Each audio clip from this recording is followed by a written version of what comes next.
In this video, I'm going to explain how and why you should learn how to cut your own dog's hair.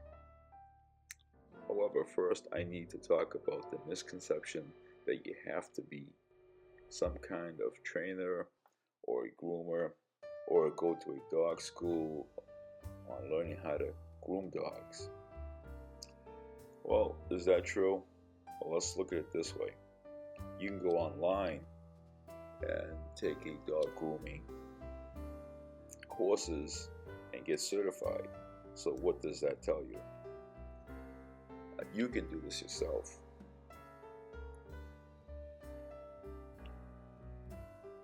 On your own dog for the first few times, you will be experimenting.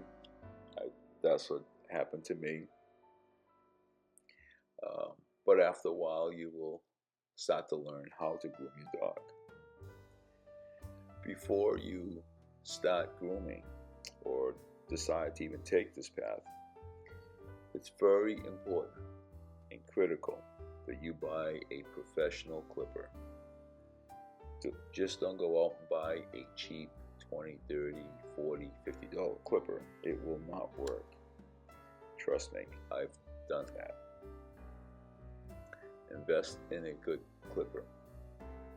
I'll leave a link below to what I use, which is the Wahl KM5.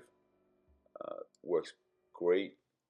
I love it. We've had it now for a few years, and it's fantastic.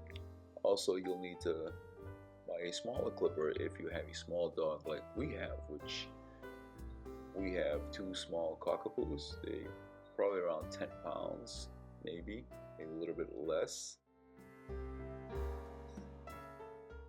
Alright, so we're finishing up with Ruby.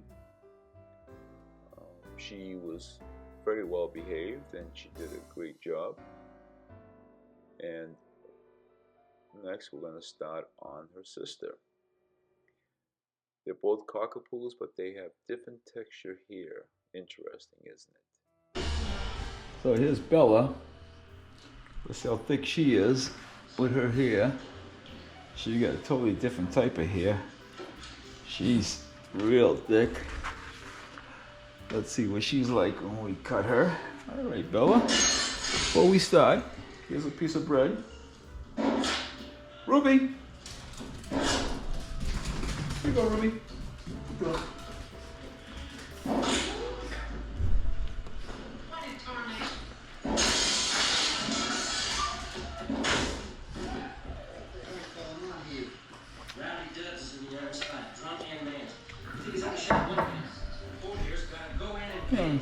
So thick she is to cut. Ruby! You're tiny!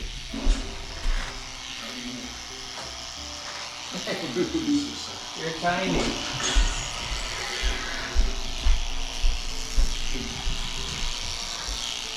So it doesn't look so bad. Her hair is more thinner. Bella's hair is a lot thinner, so I think she'll be easier to cut, huh, Bella? Look at me, Bella. Bella, look up. All right, there you go. Eat your bread. Don't mind the background noise. That's the TV. There's no crazy thing going on inside the house. It's just TV's on there. So I do cut my dogs on the counter. As you can see, there's a mat that I use. That mat is a foam type mat. It makes it easy on the dogs because if you don't put something down, they will slide. As you can see, I don't need to use anything to tie down the dogs, or like you see in some of the grooming places. These dogs are pretty well behaved, and that's because when we first bought the dogs, we took them to the groomers when they were just little pups. So they've learned over the time. What I do want to say is, don't worry about making mistakes. Mistakes will happen, but again, it's only here. It will grow back. It's going to take you several trial and error to get it right. But at the end of the day, you are going to save hundreds of dollars a year on a small investment. Again, you do want to invest in good clippers. It's going to save you time. It's also going to save it's going to help the dog. If you don't buy good clippers, like at first, like I did, I bought a couple of cheap ones, and it was snagging on the dog's hair and pulling, and it took forever to cut, and it just wouldn't go through. Now, typically, my dogs, their hair don't get this long. I was slacking a little behind, and I think this is about 6 months of not cutting their hair. The areas that's easiest you'll find to cut is going to be the back and torso areas. The more challenging areas is going to be the legs. The legs, you'll find that they take a little bit more time. That's because you've got all the joints and bends, and they're bony and narrow. So that will take a little bit longer. But what I do have to say is that give it a shot. And I think you will save yourself a lot of money, and at the end of the day, I think you'll be pretty pleased.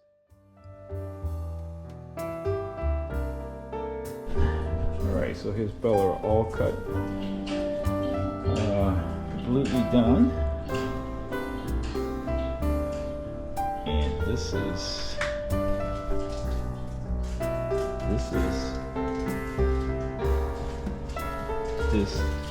what came off of that dog and her sister. That's a lot of stuff. This is for a pillow or something.